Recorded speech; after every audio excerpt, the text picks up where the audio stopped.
Lalu Yesus tidak memperbolehkan seorang pun ikut serta kecuali Petrus, Yakobus dan Yohanes, saudara Yakobus. Mereka tiba di rumah kepala rumah ibadat dan di sana dilihat orang-orang ribut, menangis dan meratap dengan suara nyaring. Sesudah ia masuk, ia berkata kepada orang-orang itu, "Mengapa kamu ribut dan menangis? Anak ini tidak mati tetapi tidur." Mereka menertawakan dia. Maka diusirnya semua orang itu, lalu dibawanya ayah dan ibu anak itu dan mereka yang bersama-sama dengan dia masuk ke kamar anak itu. Lalu dipegangnya tangan anak itu, katanya, "Tali takum." Yang berarti, "Hai anak, aku berkata kepadamu, bangunlah." Seketika itu juga anak itu bangkit dan berdiri dan berjalan, sebab umurnya sudah 12 tahun. Semua orang yang hadir sangat takjub. Dengan sangat ia berpesan kepada mereka supaya jangan seorang pun mengetahui hal itu. Lalu ia menyuruh mereka memberi anak itu makan. Kalau kita baca Markus pasal yang kelima ini, maka ini sebuah pelajaran yang luar biasa. Alkitab berkata bahwa Yesus sedang berjalan. Bahkan dia sedang menyeberang dengan perahu, dan Alkitab berkata orang banyak berbondong-bondong datang mengerumuni dia. Sedang ia berada di tepi danau. Danau di sini adalah danau Tiberias atau danau Galilea. Dan Alkitab berkata bahwa di mana saja Yesus pergi orang banyak mengikuti dia. Tapi tiba-tiba seorang kepala rumah ibadat, ya, seorang kepala rumah ibadat itu adalah orang yang tahu tentang hukum Musa, yang tahu tentang Kejadian, Keluaran, Imamat, Bilangan dan Ulangan. Dan anaknya sedang sakit keras. Kemudian dia datang dan dia tersungkur di depan kaki Yesus dan berkata, "Guru, tolong aku sebab anakku sakit keras." Alkitab katakan dia datang dan menyembah Yesus. Kata yang dipakai adalah proskuneo, kata penyembahan. Tapi saudara tahu proskuneo itu dari bahasa Yunani yang artinya seekor anjing yang menjilat tangan tuannya. Penyembahan itu adalah proskuneo. Dia datang dan tersungkur di depan kaki Tuhan. Dan Alkitab berkata bahwa tersungkurlah ia di depan kakinya. Saudara, tersungkur di sini bukan cuma asal berlutut, tapi tersungkur dengan pengharapan yang dalam. Wow, tersungkur dengan pengharapan yang dalam. Saudara, hal yang pertama yang Anda harus punya adalah ada banyak orang tersungkur, tapi motivasinya bukan untuk menyenangkan Tuhan. Motivasinya bukan pengharapan yang dalam, mempercayai Tuhan sungguh-sungguh. Tapi Yairus, dia datang tersungkur dengan pengharapan yang dalam. Dan Alkitab katakan pengharapan kita tidak mengecewakan. Pengharapan kita akan Tuhan bawa sampai kepada tujuan. Dan ending dari cerita ini, bahwa anak perempuan yang sudah mati dibangkitkan kembali. Tapi kita lihat begini, bahwa pengharapan saudara dan saya kepada Tuhan, sekalipun belum melihat hasilnya, tapi karena Anda berharap kepada Tuhan, maka Anda akan melihat jawaban yang luar biasa yang akan Tuhan siapkan kepada saudara. Alkitab berkata bahwa pengharapan itu akan diuji ketika Anda mencoba berjalan bersama dengan Tuhan. Firman Allah berkata bahwa ketika Yesus berkata, "Ya, I know, saya mau mengikuti engkau ke rumahmu dan menyembuhkan anakmu." Alkitab berkata bahwa di tengah jalan, perjalanan Yesus terhambat. Bayangkan kalau anak kita sakit dan dikatakan hampir mati. Maka kalau kita mencari seorang dokter yang ingin menolong, seorang hamba Tuhan yang ingin mendoakan, yang punya karunia kesembuhan, maka Anda berpikir bahwa di tengah jalan gak boleh ada lampu merah. Ketika Anda dengan motor, ketika Anda dengan mobil, Anda gas terus saudara. Dan Anda berharap bahwa di jalan itu tidak macet, di jalan itu tidak ada lampu merah. Anda mau cepat sampai di rumah karena pertolongan harus segera datang untuk menolong anakku. Demikian juga Yairus. Tapi apa yang terjadi saudara? Di tengah jalan dia terhalang oleh seorang perempuan yang 12 tahun. Tidak disembuh-sembuhkan oleh seorang dokter. Dia sudah menghabiskan seluruh hartanya. Dan Alkitab katakan bahwa dia hopeless. Dan ketika dia adalah seorang perempuan yang hanya cuma dengar tentang kabar tentang Yesus. Tapi ketika dia tahu bahwa itu Tuhan di situ, maka firman Allah tadi berkata bahwa dia datang dan dia berkata, "Asal saja ku jama jumbai jubahnya, aku akan sembuh." Saudara perhatikan baik-baik ini. Iman dengan pengharapan, dengan tindakan dijadikan satu, maka terjadi adalah mujizat. Dan perempuan ini membuktikan, asal saja ku jama jubahnya. Dia gak cuma dengar, dia gak cuma punya harapan, tapi dia believe Jesus. Lalu dia lakukan, dia datang menjama jubah Yesus. Jubah gambaran tentang kuasa, kehidupan, karakter. Jubah gambaran tentang manifestasi dari hadirat Allah. Dan perempuan ini mengalami kesembuhan.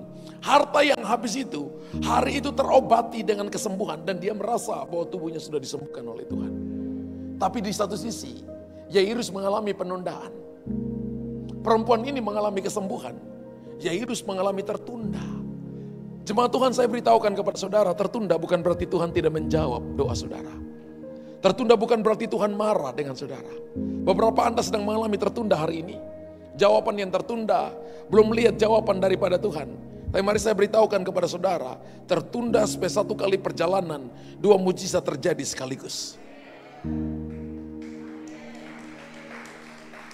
Kenapa saya lihat saudara agak ini lampu gak dinyalain ini Ferry? Lampu gak dinyalain. Itu baru kelihatan lipstiknya. Tertunda sampai 1 kali perjalanan, 2 mujizat terjadi sekaligus. Perempuan itu mengalami kesembuhan dan anak Yairus juga disembuhkan. Tertunda itu menghasilkan perkara besar. Kalau hari ini tertunda, maka Tuhan tahu Anda akan bisa menghandle berkat besar yang akan diberikan kepada saudara. Kalau hari ini saudara mengalami jawaban yang tertunda, Anda bisa menghandle posisimu dengan baik. Anda bisa menghandle tanggung jawab yang tadinya Anda pikir gak mungkin. Padahal Anda kepingin cepat datang, kepingin itu datang dengan segera. Tapi ternyata Tuhan izinkan tertunda supaya kita bisa menghandle-nya dengan kedewasaan yang penuh. Ada banyak orang yang, saya baca sebuah literatur yang lucu saudara. Seorang pria Amerika mendapatkan lotre 1 juta US dollar, itu uang banyak. Dan dia kaget, dia pingsan 2 kali saudara. Dan ketika dia terima itu, ya Amerika itu ada kalanya dapat lotre itu gede-gede. Ya. Saya pernah, kami keluarga ke Singapura itu di Bandara Changi itu ada lotre 1 juta US Singapura. 1 juta saudara. Orang belanja-belanja baju itu nanti akan dimasukin, nanti baru ditaruh. Jadi kita juga taruh di situ, nggak dapat saudara. Kalau dapat 1 juta itu banyak saudara ya. 1 juta itu kurang lebih 12 miliar uang Indonesia. Hari ini 16 ribu, 1 dolar tuh 16 ribu saudara. Anda dapat 1 juta itu kurang lebih 16 miliar. Anda mungkin belum pernah lihat 16 miliar. Pakai daun-daun di jalan Panakukang itu Anda kumpul semua. Itu belum sampai 16 miliar saudara. Ya. Dan dia dapat 16 miliar uang Indonesia. Saudara tahu beberapa tahun kemudian dia lebih miskin sebelum dia dapat lotre itu. Kenapa? Karena dia nggak bisa handle. Dia nggak bisa handle uang banyak di tangannya dia. Ada orang yang nggak bisa handle berkat yang Tuhan percayakan kepada dia. Ada orang yang nggak bisa handle karunia yang Tuhan percayakan kepada dia. Tapi saudara dan saya perhatikan baik-baik. Yairus mengalami tertunda supaya dia tetap percaya. Dan Tuhan berkata kepada dia, percaya saja. Amin. Jangan takut. Ya. Saudara kalau perhatikan ayat yang ke-25 kalau nggak salah itu Tuhan berkata begini. Percaya saja. Bukan ayat 25, ayat yang berkata percaya saja, jangan takut. Wow. Tuhan berkata kepada Yairus ketika mereka berkata anaknya, perempuannya dikatakan sudah mati. Kemudian Tuhan berbalik kepada Yairus dan Tuhan berkata, percaya saja. Ayat 36. Tapi Yesus tidak menghiraukan perkataan mereka dan berkata kepada kepala rumah ibadat, jangan takut, percaya saja. Bagaimana untuk kita mengalahkan ketakutan? Percaya saja. Only believe. Amin. Kasih tahu kiri kanan. Percaya saja. Amin. Orang berkata, oh nggak mungkin, sudah mati, bisnismu sudah mati, perusahaanmu sudah mati, kamu nggak akan mungkin dapat pekerjaan. Percaya saja kalau Anda ikut Tuhan sungguh-sungguh. Only believe. Ketika Anda percaya, maka Tuhan akan membuka pintu-pintu yang baru kepada saudara. Orang berkata, nggak mungkin kamu bangkit. Tapi percaya bahwa Yesuslah kebangkitan dan hidup. Dia akan menolong saudara, membangkitkan pekerjaanmu, bisnismu, hubunganmu, keluargamu, dan Anda akan melihat miracle besar akan terjadi dalam hidup saudara. Kalau saudara percaya hal-hal seperti ini, apa yang terjadi kepada Yairus akan terjadi kepada saudara. Banyak kali orang mau instan seperti perempuan yang mengendaraan 12 tahun. Bisa terjadi ketika Anda punya pengharapan dengan iman, dijadikan satu dengan tindakan iman saudara, maka saudara akan melihat mujizat akan terjadi di hidupmu. Amin. Ketika saudara padukan ini, maka Anda akan lihat perkara besar. Ingat bahwa pengharapan itu ada ujiannya. Ujiannya itu di tertundanya. Tapi tadi saya kasih Anda sebuah kalimat, berikan sebuah Anda kalimat di bold kalimat itu. Bahwa penundaan bukan berarti Tuhan tidak menolong. Penundaan supaya satu kali perjalanan, 2 mujizat terjadi sekaligus. Saya punya salah satu senior sebenarnya, dia seorang businessman dan dia biasanya jahit baju kemudian kirim ke Eropa, kirim ke Amerika. Ketika tahun 97-98 terjadi Krismon, itu dia sedang kirim begitu banyak baju ke Amerika dan ke Eropa. Tiba-tiba 98 terjadi kolaps. Terjadi kerusuhan di Indonesia. Dia stres saudara. Dia kirim ke Eropa dengan harga 2.100. Awalnya dia kolaps 3 bulan. Kemudian dia ketemu sama gembalanya. Dan gembalanya katakan, kenapa kamu sedih? Kamu tahu nggak? Dolar yang 2.100 tiba-tiba naik ke 16.000. Tiba-tiba naik 15.000. Ketika nanti mereka bayar kamu akan terima double portion, ratusan kali lipat. Dia, hah? Iya. Saudara tahu? Ketika dia terima uang itu dari Eropa, dari Amerika, dia katakan seperti bermimpi. Dia katakan saya pegang kursi kenceng karena saya takut saya pingsan. Karena saya kirim dengan harga 2.100, dibayar dengan harga 16.000. Ini pendoa luar biasa. Awalnya stresnya 3 bulan, kenapa belum bayar? Ternyata mereka di sana juga sedang ngatur. Mereka telepon gini, Indonesia masih bisa, banknya masih buka. Jadi tertunda 3 bulan karena mereka pikir Indonesia kerusuhan dan banknya juga tutup. Dia katakan iya bank buka dan saya lagi tunggu pencairan uangmu. Ketika dibayar, saudara, dia kaget, dia bilang itu seperti orang bermimpi. Wow. Saya lihat rumah setelah dia diberkati, dia bangun rumah gede. Rumahnya mungkin hampir luasnya itu hampir 2.000 meter persegi. Rumah gede saudara. Dia katakan ini, kalau bukan Tuhan gak mungkin. Tuhan bisa menjadikan Anda yang tadinya level yang paling terakhir. Bisa berlari sampai nomor 1 di depan. Dengan mengizinkan Anda mengalami yang namanya tantangan, problem yang terjadi. Adanya masalah itu adalah cara Tuhan membawa Anda sampai lebih dulu dari orang lain. Berapa banyak yang suka masalah? Gak sampai 10% ya angkat tangan. Yang lain lihat tersenyum tapi tersenyumnya senyum kecut. Kurang gula. Yesus itu Yesus yang manis. Berapa banyak yang suka masalah? Anda bukan pembuat masalah tapi diizinkan masalah datang. Berapa banyak? Berarti setiap bangun pagi Anda mulai salamnya berbeda. Welcome problem. Karena Yakobus pasal 1 ayat yang kedua berkata, anggaplah sebagai suatu kebahagiaan apabila kamu jatuh dalam berbagai-bagai pencobaan. Tolong tunjukkan Yakobus 1 ayat yang kedua. Anggaplah sebagai suatu kebahagiaan apabila kamu jatuh dalam berbagai-bagai pencobaan. Bukan cuma berbagai, tapi berbagai-bagai. Begitu banyak pencobaan. Tapi Tuhan berkata, anggap itu kebahagiaanmu. Berapa banyak yang bahagia waktu masalah datang? Ditipu orang, diomongin orang lain, betul ya? Amennya tuh nggak rasa dalam rohnya itu nggak yakin gitu ya. Ya, kedengarannya bukan amin, amina, kedengarannya. Ya, Alkitab katakan begini, saudara-saudaraku, anggaplah sebagai suatu kebahagiaan apabila kamu jatuh ke dalam berbagai-bagai pencobaan.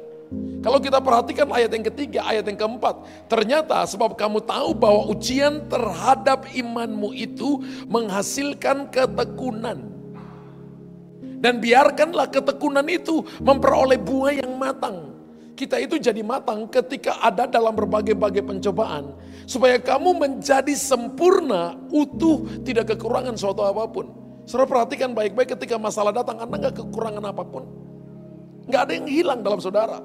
Alkitab katakan kita sempurna, utuh, tidak kekurangan suatu apapun. Amin. Jadi ketika ada masalah, jangan bersungut. Ketika ada persoalan, jangan salahkan orang lain. Kalau itu Anda tidak lakukan, kalau gitu kita tidak lakukan. Belajarlah untuk berharap dan percaya kepada Tuhan. Sebab dia tidak pernah terlambat. Selalu tepat pada waktunya. Orang yang berharap kepada Tuhan selalu dibawa dalam level-level kemuliaan. Dia akan menaklukkan gunung-gunung pencobaan dan menjadikan itu gunung-gunung kemenangan baginya. Dia akan menutupi lembah-lembah kekelaman dan menjadikan itu jalan raya untuk orang lewati dan untuk dia melihat sebuah percepatan besar yang Tuhan sediakan kepadanya. Nah, saudara harus tahu begini bahwa cara Tuhan itu selalu berbeda dengan cara kita. Kita ini mau langsung shortcut, potong kompas. Berapa banyak yang datang ke gereja hari ini potong jalan? Potong jalan. Harusnya Anda lewat Petarani, Anda potongnya dari Abdullah dari Siruha. Itu kan Anda potong jalan. Perjalanan rohani gak boleh potong jalan.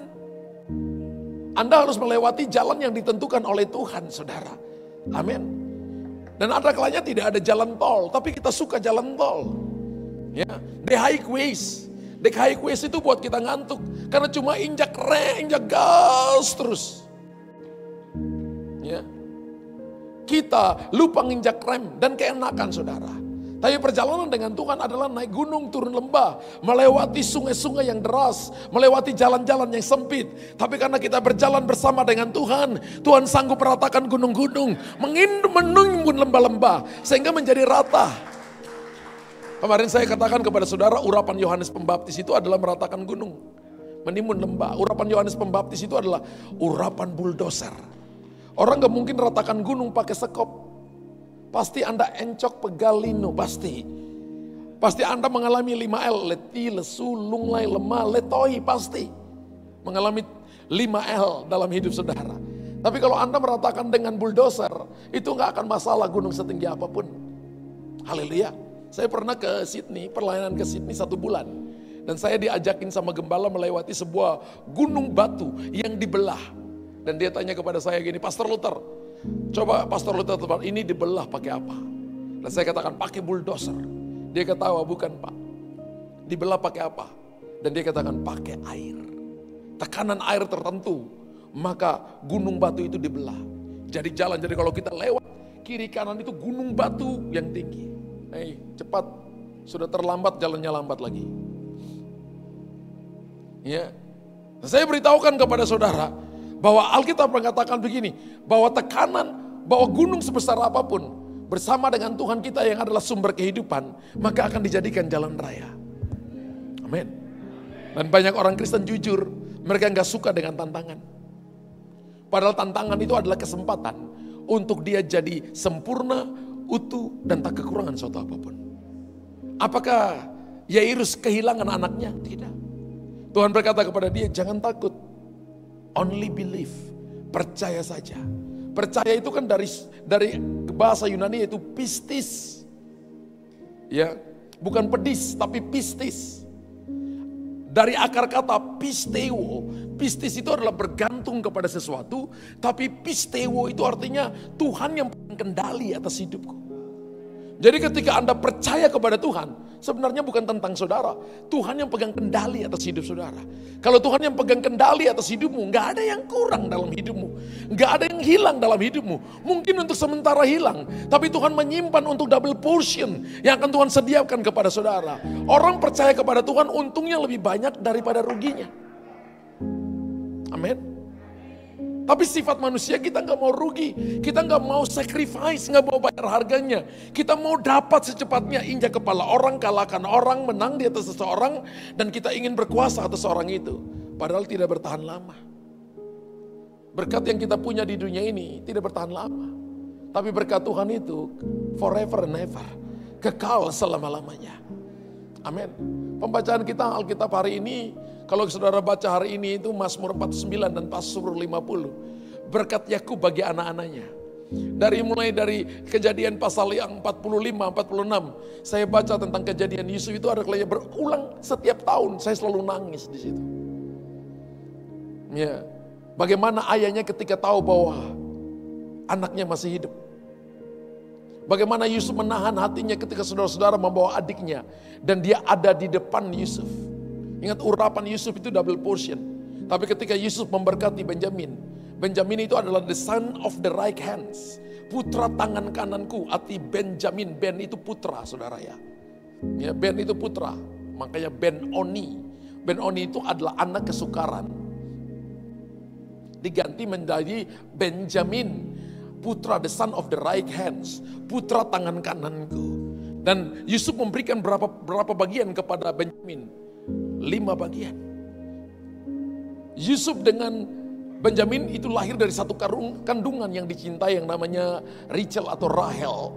Ya. Rahel itu artinya biri-biri. Ada yang nama Rahel di sini? Ada yang nama Rahel di sini? Nggak mau angkat tangan? Biri-biri. Mesti bapaknya gembala, mamanya gembala. Karena domba itu kalau jalan itu nggak tahu jalan pulang, saudara. Kalau tidur nggak bisa bangun, butuh gembala. Anda dan saya butuh gembala. Kalau nggak tidur nggak bisa bangun, jalan nggak tahu jalan pulang. Ya. Dan saudara tahu bahwa kalau Anda jalan, jangan jalannya seperti Scooby-Doo. Segi. Ketemunya hantu. Makanya saya bilang ke Jos mana? Jos, mana dia?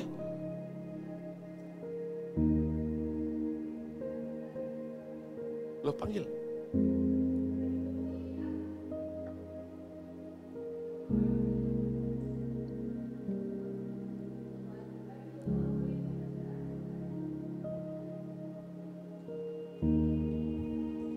Yang suka jalannya pelan, berhenti jalan pelan, berjalan cepat. Nanti dikasih satu tugas, buka kertas lama.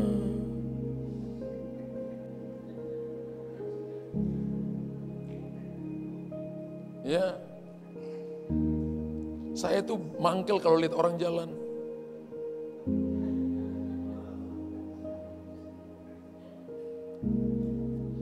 Mesti dikasih dunamus. Ya. Yang perempuan-perempuan ya, laki-laki kalau mau cari pacar jangan cari perempuan yang jalannya lambat. Wah, Anda stres. Yang perempuan-perempuan kalau Anda pacaran jangan cari cowok yang jalannya lambat seperti Segi tadi, ketemu hantu terus. Cari yang jalannya cepat, yang bertindak cepat, masa depannya cerah. Amin. Orang seperti itu pasti datangnya ibadah juga nggak terlambat karena jalannya cepat. Kalau jalannya lambat, yang harusnya tidak terlambat, jadi terlambat. Tapi jangan sampai Anda nikah, saya berapa kali ditegur istri saya karena saya jalannya cepat. Dulu kalau masih awal-awal nikah kemana-mana dia gandeng tangan saya. Setelah anaknya 2, saya yang pimpin pasukan. Ayo sayang, ayo. Saya di depan, dia di belakang. Waktu dia lagi hamil Cherry, saya ingat itu turun lembah pujian dan pasar tuh agak turun. Saya jalan cepat sekali, saya sudah sampai di pos satpam. Saya lihat dia masih di atas. Dia bilang, sayang, aku lagi pikul anakmu. Saudara, aku naik lagi, aku minta maaf. Dia gandeng tanganku. Kakiku lebih cepat dari dia. Dia bilang, selaraskan langkahmu dengan langkahku. Jalannya cepat. Nah itu juga gak boleh, gak bagus. Ya, itu juga gak bagus. Makanya kalau istri saya jalan dengan saya, dia langsung gandeng tangannya. Sebab kalau gak digandeng tangannya, saya pimpin pasukan di depan, ayo. Sekarang saya punya 2 anak yang bisa tegur. Aceh, papa gandeng mama gandeng papa. Bisa gitu. Kalau enggak papa pimpin pasukan di depan. Itu karena satu orang yang cepat itu juga, itu ada kelemahannya. Seperti saya itu salah satunya. Ada di sini yang suka pimpin pasukan di depan? Tidak mau ngaku dari muka-muka lihat saya ini. Ya. Tidak mau ngaku. Ya, tapi mari hal yang ketiga kita belajar. Kalau yang tadi pengharapan, yang kedua, jangan takut tertunda. Beberapa saudara dan saya mengalami doa-doa yang tertunda, jangan takut. Tapi yang ketiga adalah saudara dan saya harus bergerak dengan iman. Katakan bergerak dengan iman. Amin. Ingat Tuhan ketika dia datang menemui anak Yairus, dia gak ambil semua orang. Dia pilih Petrus, Yakobus, Yohanes. Dia masuk, orang Israel itu kalau misalnya anaknya mati, maka keluarga gak boleh nangis. Mereka harus sewa orang menangis. Orang yang nangis di sini adalah orang-orang sewaan. Yesus mati dan Yesus katakan, apa yang kamu lakukan? Kenapa kamu nangis? Anak ini tidak mati tapi tidur. Jadi dia tiba-tiba ditegur. Yesus hanya mengambil, ini kan banyak pekerja makanya ditegur seperti ini. Kalau jemaat kan ya, Pak Gembala kok galak? Enggak, ini bukan galak. Ini Bapak yang mau ajar anak-anaknya jadi baik ke depan. Ya. Yesus hanya mengambil Petrus, Yakobus dan Yohanes dan tidak dengan papa mamanya. Kemarin saya lihat sebuah video singkat. Saya lupa nama istri daripada Yairus, saya lupa nama. Ya, tapi dia kasih ada namanya di situ. Dan ketika Yairus sampai, saudara tahu orang Yahudi itu sudah mempersiapkan pemakamannya. Sudah ada orang yang disewa untuk nangis. Orang Yahudi itu berkata begini, aku udah siapkan semuanya. Ketika dia lihat Yesus, dia katakan, kenapa kamu panggil orang itu siapa? Saya tahu siapa dia. Dan Yesus usir mereka semua keluar, saudara. Dan Yesus masuk. Yesus duduk di depan kaki, di depan anak, di depan jenazahnya. Yesus pegang tangannya dan Yesus bisikan kepada dia, anakku, bangunlah. Dan anak itu dia bangun. Kemudian Yesus pegang tangannya, serahkan kepada mamanya. Mamanya peluk, papanya peluk. Karena saking sukacitanya Yesus berkata begini, kasih dia makan. Kasih dia makan. Saudara perhatikan baik-baik ini. Orang yang punya iman, punya pengharapan, maka Anda akan melihat mujizat. Orang mati aja bangkit. Apalagi pekerjaan saudara, apalagi keluarga kita, apalagi hubungan kita akan dibangkitkan. Tapi ini elemen bagaimana kita bekerja dalam iman yang powerful. Yang pertama itu adalah iman. Di bawah iman itu adalah pengurapan. Di bawah pengurapan itu adalah karunia. Ini proses terjadinya. Ingat proses terjadinya? Iman, pengurapan, karunia. Iman, pengurapan, karunia. Iman timbul dari pendengaran, pendengaran akan firman Tuhan. Ketika Anda suka dengar firman, ketika Anda suka baca Alkitab, ketika Anda suka bersekutu dengan orang-orang yang membangun saudara, maka iman timbul. Ketika iman timbul, maka level yang kedua adalah pengurapan akan mengikuti saudara. Ketika pengurapan muncul, maka karunia-karunia, 9 karunia utama, 33 karunia motivasi akan penuh pada saudara. Dan saya berdoa supaya gereja ini, para pekerja, kita penuh dengan iman, penuh dengan pengurapan, dan penuh dengan karunia-karunia. Sehingga tidak sentral kepada seseorang, tidak sentral kepada Pak Gembala. Saya manajer saudara, saya Bapak Gembala saudara, tapi jangan sentral kepada manusia, senter kepada Tuhan saja. Amin. Ketika saudara bergerak di dalam hal ini, maka Anda akan melihat perkara-perkara besar. Sebab karunia akan menarik orang tertuju kepada saudara. Dan ini beban ketika saya pergi pelayanan kemana-mana. Orang selalu mau didongain Pastor Luther. Tapi saudara tahu ketika Anda datang dengan iman, maka Anda harus membuka hati untuk perkara-perkara besar yang akan Tuhan nyatakan kepada saudara. Amin. Ketika itu dalam hidup saudara, maka Anda akan lihat perkara-perkara hebat. Dan perkara-perkara ajaib yang akan Tuhan nyatakan. Iman itu begini, ketika saya lihat saudara, Tuhan gak ngomong, tapi saya percaya Tuhan ada berdasarkan karunia yang Tuhan berikan untuk saya. Lalu tiba-tiba misalnya saya panggil seseorang, misalnya panggil ibu di samping Cilili sini. Ibu siapa? Ibu Nelly. Ibu Nelly ke sini. Ya, ini namanya bertindak dengan iman. Ya, di sini ibu. Jangan di samping. Tolong catcher. Tolong ada yang kecer, maju satu langkah Ibu Nelly, buka kedua tangan, maju lagi satu langkah, tutup mata Ibu. Ini bertindak dengan iman, dengan percaya kepada Tuhan. Ketika saya bersiul, sesuatu bisa terjadi dengan Ibu ini. Bersiul ada ayat enggak? Ya ada, Zakaria 10 ayat yang ke-8. Sekarang have Jesus live in us, Tuhan ada pada saya. Saya bersiul dan urapan Allah turun untuk Ibu Nelly.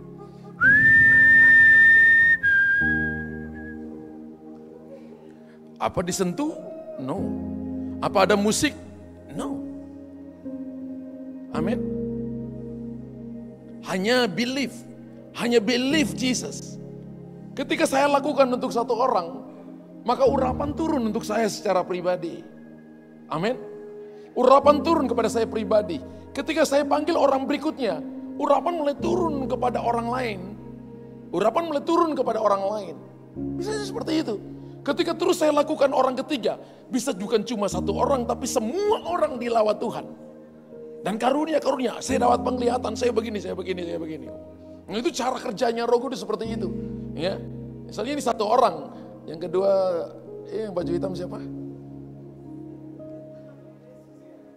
Ya, Rian. Biar kalau orang lagi dilawat Tuhan, tidak apa-apa, Ibu Ida, jangan dibangun.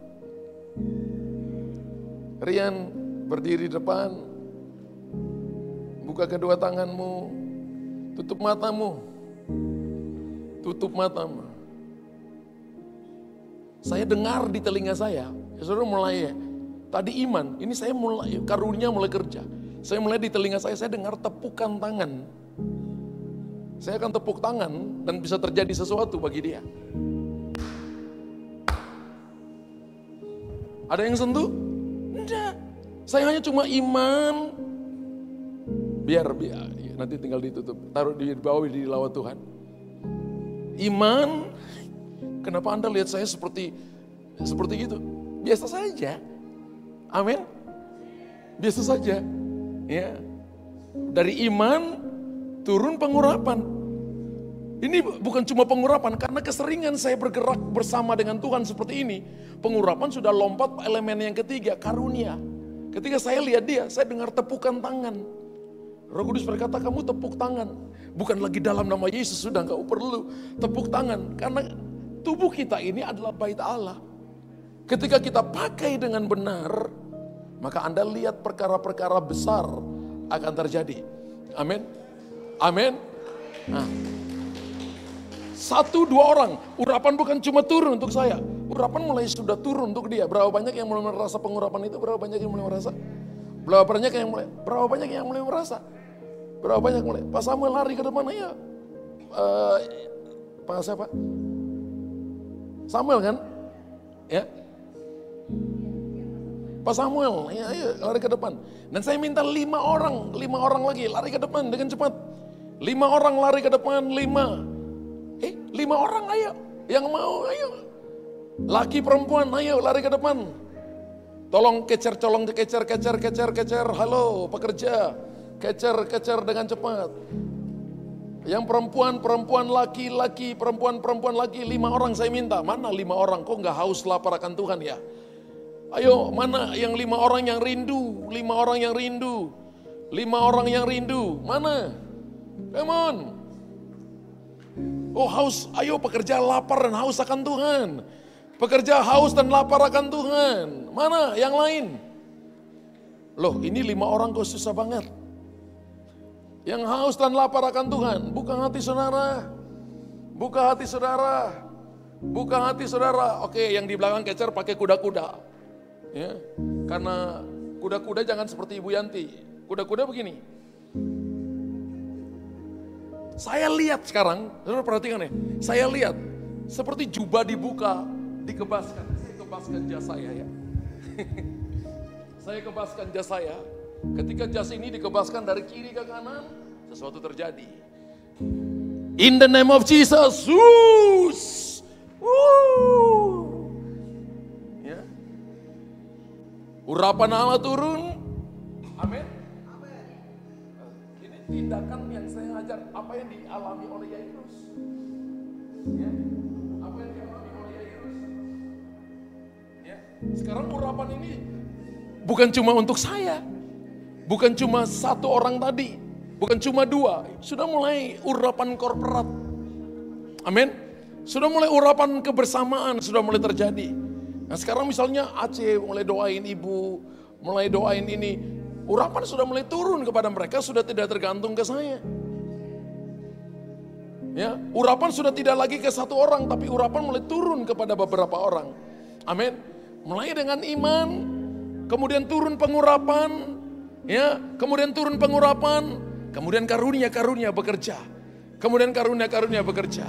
Nah ini yang Tuhan mau saudara dan saya bergerak di sana. Sehingga ketika kita bergerak di sana, kita akan melihat perkara-perkara besar, perkara-perkara ajaib terjadi. Haleluya. Tepuk tangan bagi Tuhan yang hebat dan ajaib. Ya. Saya minta yang di belakang itu dibela, Fadil yang tadi datang. Ayo maju ke depan, yang cewek-cewek di belakang. Iya, ayo. Termasuk Nona yang baju hitam di depan.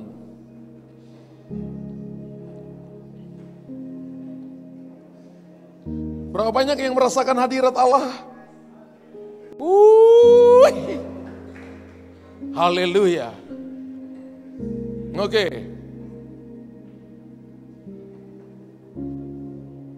Buka, gandeng tangan sekarang kalian bertiga. Fadil angkat tangan sendiri. Selesai main bola ya.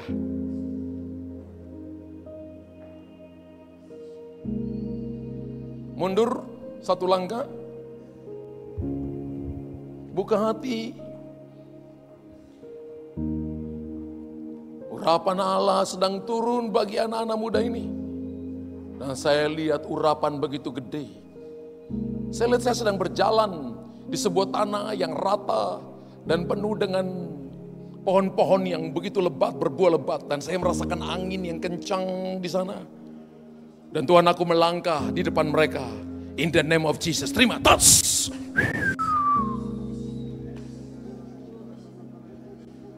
Tepuk tangan dulu bagi Tuhan yang hebat. Haleluya. Adakah yang sentuh mereka? No. Ada yang sentuh mereka? Nggak ada.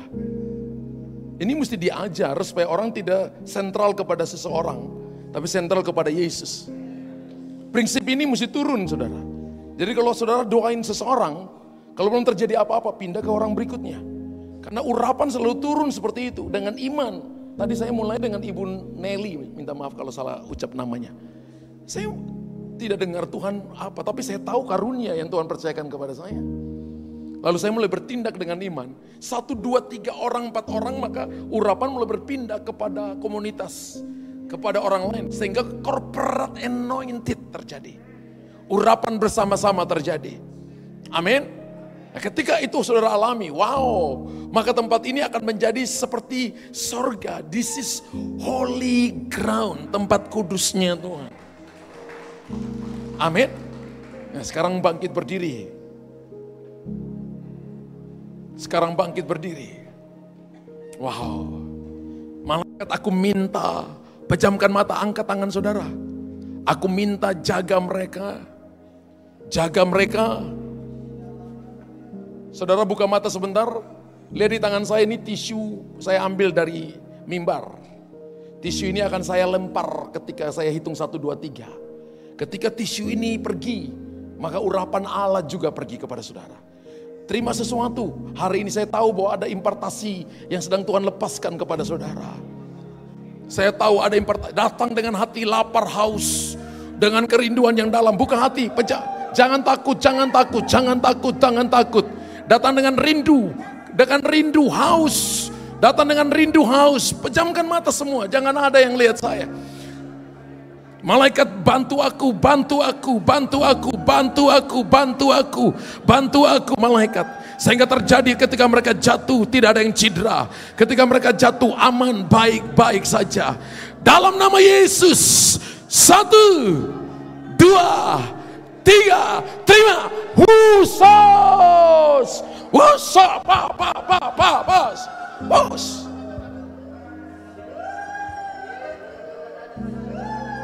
Second thoughts, second thoughts, second thoughts, second thoughts, second thoughts, second thoughts, second thoughts, in the name of Jesus, in the name of Jesus. Terima, yang sebelah kanan saya terima, pas dalam nama Yesus, pas.